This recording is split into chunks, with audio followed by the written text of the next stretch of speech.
L'argent. On en a envie. On en a besoin. On ne peut pas vivre sans, c'est une nécessité. Mais combien d'entre nous le comprennent vraiment, en profondeur? Cette question apparemment simple dévoile un réseau complexe de pouvoir, de tromperie et de contrôle. Rejoignez-nous pour un voyage, une exploration palpitante, au cœur du système monétaire mondial. Préparez-vous à remettre en question tout ce que vous pensiez savoir sur l'argent et son influence. Notre enquête nous mènera des salles de marché animées des centres financiers mondiaux aux salles sacrées des institutions gouvernementales.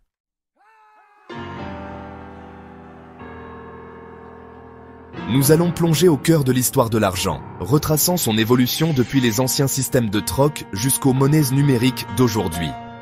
Préparez-vous à découvrir la vérité derrière la création du papier-monnaie. Nous exposerons les forces qui ont conduit à son adoption et l'impact profond qu'il a eu sur notre monde. Il ne s'agit pas seulement de chiffres et de théories économiques. Il s'agit des gens.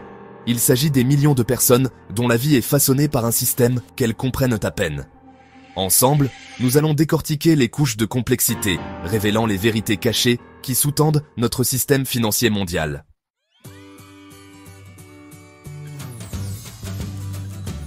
Imaginez un monde sans argent liquide. Un monde où les transactions reposent sur des systèmes de troc encombrants.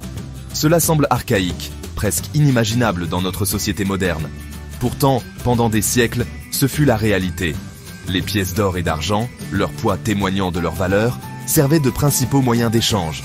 Mais ce système avait ses limites, des inconvénients qui entravaient le commerce et la croissance économique. La solution, du moins en apparence, résidait dans une idée radicale, le papier-monnaie. Plus léger, plus portable et plus facile à produire, il promettait une nouvelle ère de liberté financière. Mais cette solution apparente avait un coût, un pacte faustien, dont les conséquences se répercutent encore aujourd'hui sur nos économies. La transition des actifs tangibles aux promesses sur papier ne fut pas une révolution soudaine, mais une évolution graduelle, dictée par la nécessité et alimentée par l'ambition.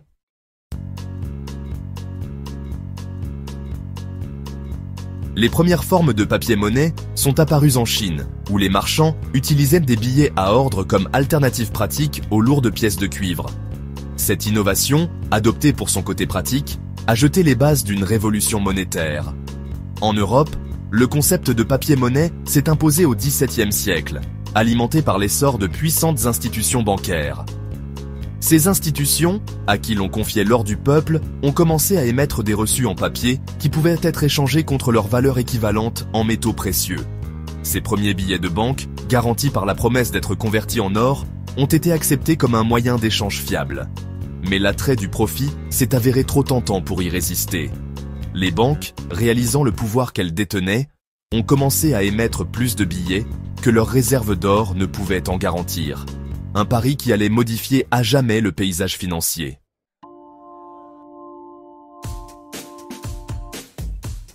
Ce moment marque un tournant dans l'histoire de l'argent, le moment où il s'est découplé des actifs tangibles.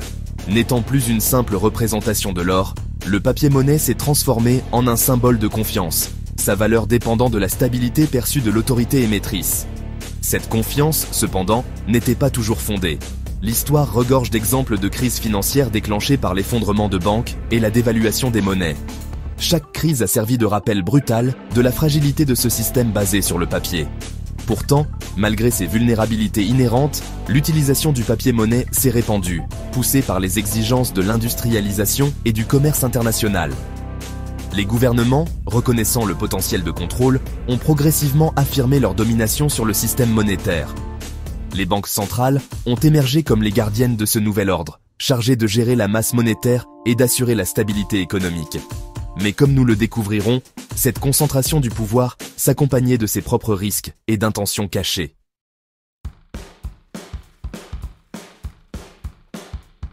Qui tient réellement les rênes du système financier mondial? Est-ce les gouvernements, élus par le peuple pour servir ses intérêts? Ou y a-t-il des forces à l'œuvre, cachées dans l'ombre, tirant les leviers du pouvoir à leur profit? La vérité est bien plus complexe et troublante qu'on ne nous le laisse croire. Notre enquête exposera la main invisible des banques centrales, institutions non élues disposant d'un pouvoir immense sur nos vies. Ces gardiens des finances, enveloppés de secrets, opèrent hors du champ de la responsabilité démocratique. Ils contrôlent la masse monétaire, dictent la valeur de nos monnaies et influencent le destin d'économies entières. Leurs décisions, souvent prises à huis clos, peuvent déclencher des booms et des cracks, créer de la richesse et infliger la pauvreté. Mais qui sont ces banquiers centraux? Quelles sont leurs motivations? Et pourquoi sont-ils autorisés à opérer avec une telle autorité incontrôlée?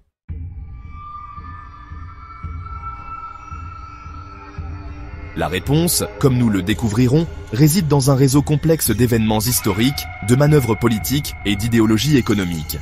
C'est une histoire de consolidation du pouvoir, où une poignée d'individus ont pris le contrôle de l'élément vital de notre monde moderne, l'argent.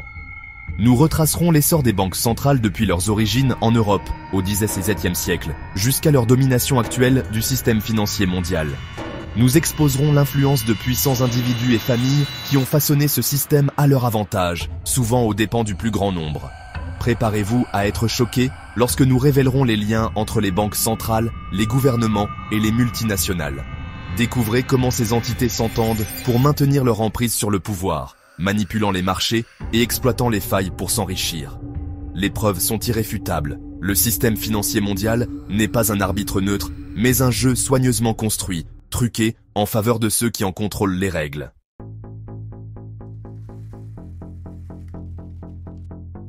On nous apprend à croire au libre marché, un système animé par la concurrence et l'innovation. On nous dit que nous avons le choix, que nous sommes libres de prendre nos propres décisions économiques. Mais est-il vraiment libre? Ou est-ce une façade? Ou s'agit-il d'une illusion soigneusement orchestrée, conçue pour maintenir le statu quo et garder les puissants au contrôle? Les apparences peuvent être trompeuses. Notre enquête exposera le mythe de la liberté économique, révélant comment les banques centrales, par leur contrôle des taux d'intérêt et de la création monétaire, exercent une influence immense sur les politiques gouvernementales et le comportement des entreprises. Ces institutions, souvent perçues comme neutres, jouent un rôle clé dans le façonnement de notre réalité économique. Nous dévoilerons les mécanismes cachés utilisés pour manipuler les marchés, réprimer la dissidence et maintenir le fossé entre les riches et les pauvres. Ces mécanismes sont souvent invisibles pour le citoyen moyen. Découvrez comment les politiques inflationnistes, souvent présentées comme un mal nécessaire, érodent la valeur de nos économies et affectent, de manière disproportionnée, les membres les plus vulnérables de la société. Les conséquences sont réelles et tangibles. Ce n'est pas seulement une histoire économique. C'est une histoire de pouvoir, de contrôle et d'érosion de la démocratie. Les décisions économiques influencent directement notre liberté politique. Rejoignez-nous pour exposer la vérité derrière le rideau et révéler les véritables marionnettistes du système financier mondial. Ensemble, nous découvrirons qui tire vraiment les ficelles.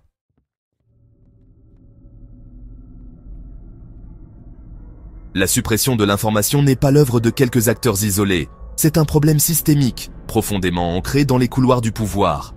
Ce phénomène est le résultat d'une collaboration étroite entre divers acteurs influents qui partagent des intérêts communs. Nous exposerons le réseau complexe de complicité qui lie les gouvernements, les banques centrales et les grands médias. Ces entités, bien que distinctes en apparence, travaillent souvent main dans la main pour maintenir le statu quo. Découvrez comment les représentants du gouvernement, par un mélange de menaces, d'intimidation et d'incitation lucrative, assurer le silence de ceux qui osent remettre en question le système. Les voix dissidentes sont souvent étouffées avant même d'avoir la chance de se faire entendre.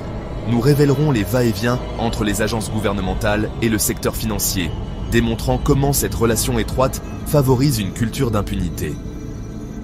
Les portes tournantes entre ces deux mondes créent un environnement où les règles peuvent être contournées sans conséquence.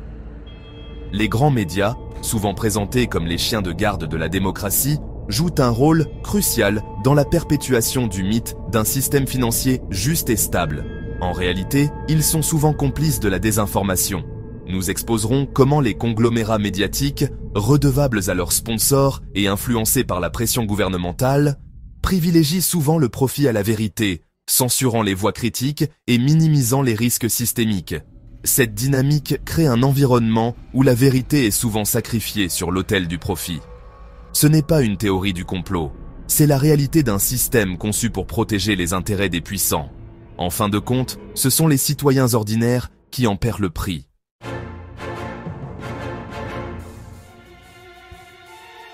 À l'ère du numérique, l'information veut être libre.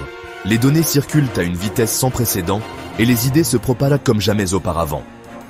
Pourtant, nous assistons à une attaque sans précédent contre la liberté d'expression et le libre échange d'idées, une répression qui s'intensifie chaque jour.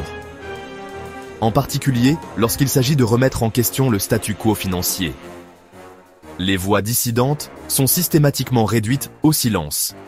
Nous exposerons comment les gouvernements, en collusion avec les géants de la technologie, utilisent des moyens sophistiqués pour contrôler l'information, recourent de plus en plus à la censure et à la surveillance pour faire taire les voix dissidentes et manipuler le discours public. Et contrôler le récit entourant le système monétaire. Les plateformes numériques deviennent des outils de contrôle. Découvrez comment les algorithmes sont manipulés pour enterrer les contenus critiques, rendant difficile l'accès à des informations alternatives, comment les comptes de médias sociaux sont suspendus pour avoir osé remettre en question la ligne officielle, et comment les plateformes sont utilisées pour surveiller les utilisateurs, et comment les lanceurs d'alerte sont intimidés pour les réduire au silence. Ces actions visent à maintenir un contrôle strict sur l'information. Il ne s'agit pas seulement de protéger un système, il s'agit de maintenir une emprise sur la société entière. Il s'agit de contrôler une population. En limitant l'accès à l'information, en façonnant le récit, ils visent à maintenir l'illusion de stabilité, à prévenir la panique et à préserver leur emprise sur le pouvoir. Mais la connaissance est le pouvoir, et nous croyons que les gens ont le droit de savoir la vérité. Ensemble, nous pouvons lutter contre la censure et défendre la liberté d'expression.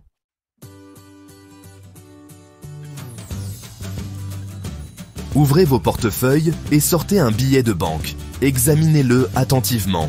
Que voyez-vous? Des motifs complexes, des sceaux officiels, la promesse d'une valeur. Mais que vaut-il vraiment? La vérité dérangeante est la suivante. La valeur de notre argent est une illusion, une fiction soigneusement construite, maintenue par la confiance et imposée par ceux qui contrôlent. C'est un château de cartes et ses fondations s'effritent. On nous apprend à croire que l'argent représente notre dur labeur, notre sueur, notre ingéniosité. Mais la réalité est bien plus sinistre.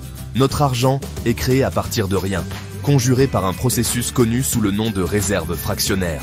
Les banques, avec la bénédiction des banques centrales, prêtent beaucoup plus d'argent qu'elles n'en possèdent réellement, créant une dangereuse illusion de richesse, tout en alimentant des niveaux d'endettement insoutenables.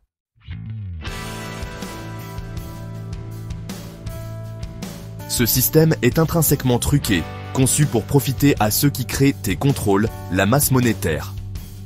À mesure que l'argent inonde le système, sa valeur est diluée, ce qui entraîne de l'inflation. Le coût de la vie augmente, les salaires stagnent et nos économies diminuent. Pendant ce temps, ceux qui sont au sommet de la pyramide, ceux qui contrôlent le flux monétaire, en récoltent les fruits.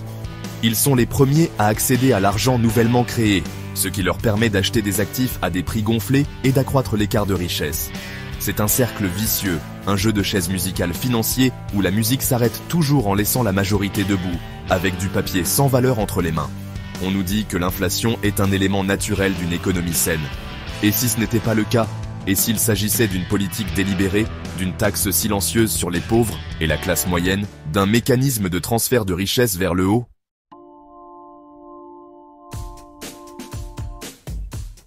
Troisième partie, les fondations qui s'effondrent. Les fissures dans ce système deviennent impossibles à ignorer. Crise de la dette souveraine, effondrement monétaire et bulle financière sont autant de symptômes d'un système au bord du gouffre. L'expansion imprudente de la masse monétaire, alimentée par des taux d'intérêt bas et l'assouplissement quantitatif, a créé une bombe à retardement. Les bulles d'actifs gonflent à des niveaux insoutenables, pour ensuite éclater avec des conséquences dévastatrices. Les signes avant-coureurs clignotent au rouge, mais ceux qui sont au pouvoir semblent soit inconscients du danger, soit, plus inquiétant encore, complices de sa perpétuation. Ils s'accrochent à des modèles économiques dépassés, refusant de reconnaître la nature insoutenable de notre système monétaire basé sur la dette. Mais la vérité ne peut être cachée éternellement. Les conséquences de l'inaction sont trop graves pour être ignorées. Nous sommes sur une trajectoire de collision avec la réalité économique et l'impact sera ressenti par tous.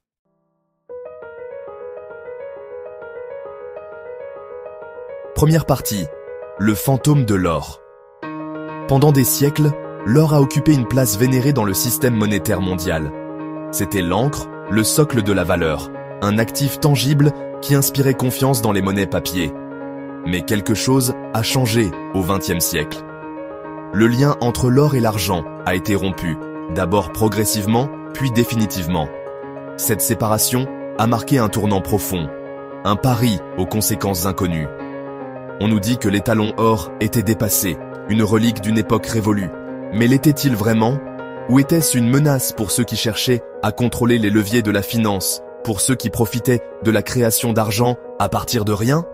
La suppression de l'or du système monétaire a donné aux banques centrales un pouvoir sans précédent. N'étant plus contraintes par une ressource finie, elles pouvaient imprimer de l'argent à volonté, inondant le système de liquidité, gonflant les bulles d'actifs et érodant le pouvoir d'achat de nos économies.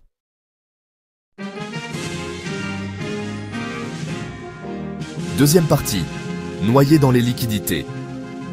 Aujourd'hui, nous nous noyons dans les liquidités. Les banques centrales, en réponse à chaque crise successive, ont injecté des billions de dollars, d'euros et de yens dans le système financier mondial. Cette expansion monétaire sans précédent n'a pas réussi à stimuler une véritable croissance économique. Au lieu de cela, elle a alimenté la spéculation, gonflé le prix des actifs et enrichi ceux qui se trouvent tout en haut de la pyramide des richesses. Le décalage entre l'économie réelle et les marchés financiers n'a jamais été aussi grand. Alors que les marchés boursiers atteignent des sommets records, les salaires stagnent, les inégalités se creusent et la classe moyenne rétrécit. On nous dit que c'est la nouvelle norme, que nous devons nous adapter à un monde de faible croissance, d'endettement élevé et d'ingénierie financière perpétuelle. Mais et si cette nouvelle norme n'était pas normale du tout? Et si c'était le symptôme d'un système au bord de l'effondrement?